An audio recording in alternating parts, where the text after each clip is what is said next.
ഓം നാഷണലായ നമഃ. ഓം ഹെറാൾഡായ നമഃ.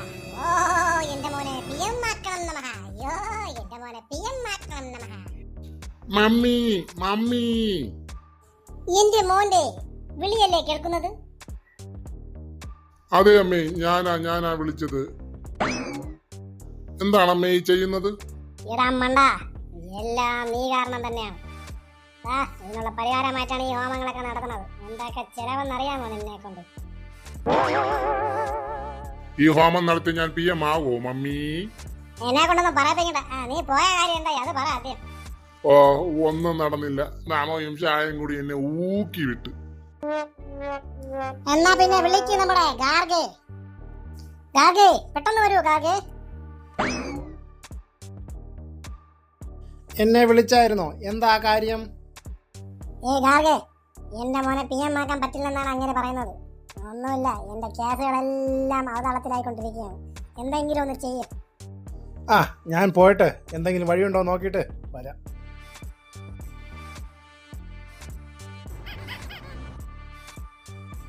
നമോ ഇവിടെ കാണുമെന്നല്ലേ പറഞ്ഞിരുന്നത്?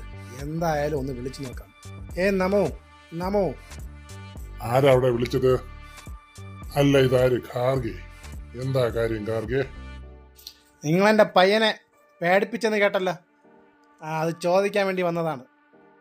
ചോദിച്ചോ, എത്ര വേണമെങ്കിലും ചോദിച്ചോ. ചോദിച്ചിട്ട് എന്തെങ്കിലും ചോദിക്കാനുണ്ടെങ്കിൽ ചോദിച്ചിട്ട് പെട്ടെന്ന് വയ്ക്കും.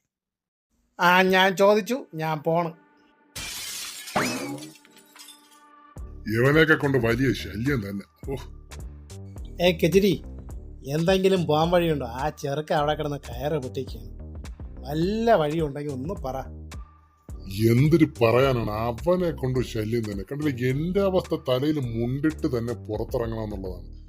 ഇപ്പൊ ഏത് നിമിഷവും ഉള്ളിൽ പോവാൻ പറ്റിയ എന്തൊക്കെ പറയണ. എന്റെ പൊന്നടാവേ, എന്റെ തടി തന്നെ എനിക്ക് രക്ഷിക്കാൻ പറ്റാതിരിക്കുകയാണ്. അപ്പോഴാണ് യവന്മാർക്ക് ഇറങ്ങണം. യവനെ കൊണ്ട് എന്തിന്റെ കേട്? വല്ല ടൂർ പഠിച്ച് നടന്നാ പോരെ അവനൊക്കെ. ഇതിനൊരു പരിഹാരം പറയൂ. എന്തെങ്കിലും ഒരു പരിഹാരം കണ്ടേ പറ്റുള്ളൂ. നോക്കട്ടെ, മൈക്കിനെ ഒന്ന് ഒരു കൊട്ടേഷനും കൊടുത്തു നോക്കാം. ഹലോ, മൈക്കല്ലേ? ഒന്ന് റെസ്റ്റോറന്റ് വരെ വാ. നമ്മൾ ഈ റെസ്റ്റോറന്റ് നമ്മൾ സ്ഥിരം കാണുന്ന റെസ്റ്റോറന്റ് തന്നെയാണ്. പെട്ടെന്ന് വരുവോ? ഒരു ചെറിയൊരു കൊട്ടേഷൻ ഉണ്ട്. പെട്ടെന്ന് വന്നട്ടെ, നമ്മൾ വെയിറ്റിംഗിലാണ്. എന്താ വിളിപ്പിച്ചത്? പെട്ടെന്ന് കാര്യങ്ങൾ പറയൂ. അത് വേറൊന്നുമല്ല, നമോയെ ഒന്ന് ഒതുക്കണം. ഇതൊക്കെ സിമ്പിൾ അല്ലേ? നമ്മയൊക്കെ ഞാൻ നിസ്സാരമായി ഒതുക്കി തരാം. ഒരു കാര്യം ചെയ്യൂ, എനിക്കുള്ള തൂട്ട് എടുത്തു വെച്ചേക്കും. അപ്പോൾ ഞാൻ പോയിട്ട് കാര്യം കഴിഞ്ഞ ശേഷം കാണാം. ഓക്കെ? വല്ലതൊക്കെ നടക്കുമായിരിക്കും, നോക്കാം. നോക്കാം, പോയിട്ട് വരട്ടെ. ഇതാരാണ്? താങ്കൾ ആരാണ്? പറയൂ. ഞാൻ ആരുമായിക്കോട്ടെ, താങ്കളുടെ അന്ത്യം ഇന്ന് തന്നെ കുറിക്കപ്പെടും. എന്റെ അന്ത്യം കുറിക്കാൻ വന്നതാണല്ലേ? എന്നാ പിന്നെ ഞാൻ ഒരാളെ വിളിക്കാം, അതിനുശേഷം എന്റെ അന്ത്യം കുറിക്കുന്നീ. ഷാജി, ഒന്ന് വന്നാട്ടെ. ഒരാൾ ഒരു അന്ത്യം കുറിക്കാൻ വന്നിട്ടുണ്ട്. അയാളുടെ അന്ത്യം ഒന്ന് കുറിച്ചേരെ. എന്നെ വിളിച്ചായിരുന്നോ? ഇയാൾക്ക് എന്റെ അന്ത്യം കുറിക്കണമെന്ന് ഒന്ന് ഒരു കുറി ഒന്ന് ഇട്ടു കൊടുത്തേ അയാൾക്ക്. അങ്ങനെയോ? ഇപ്പൊ ശരിയാക്കി തരാം. താനാരാണെന്ന് തനിക്കറിയാമേലെങ്കിൽ താൻ എന്നോട് ചോദിക്കണം താനാരാണെന്ന്. എന്നിട്ടും തനിക്ക് ഞാനാരാണെന്ന് മനസ്സിലായില്ലെങ്കിൽ വീണ്ടും നീ നാട്ടാരടുത്തോ ആരടുത്തെങ്കിലും ചോദിക്കണം ഞാനാരാണെന്ന്, നീ ആരാണെന്ന്. അപ്പൊ ഞാൻ പറഞ്ഞു തരാം നീ ആരാണ്. എന്തുവാടാ ഇതൊക്കെ എന്തുവാ? ഇന്ന് ഞാൻ ശരിയാക്കി തരുന്നുണ്ടാ. എന്നാ പിടിച്ചോ.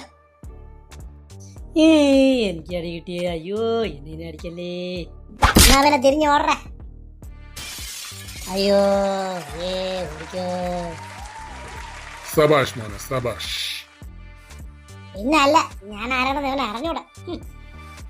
അപ്പോ ഞാൻ പോട്ടെ നമോ. ഓക്കെ, വളരെയേറെ നന്ദിയുണ്ട്. നമുക്ക് പിന്നെ കാണാം.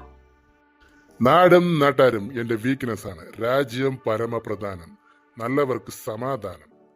എല്ലാവർക്കും എന്റെ നമസ്കാരം. നമുക്കിനി അടുത്ത എപ്പിസോഡിൽ കാണാം.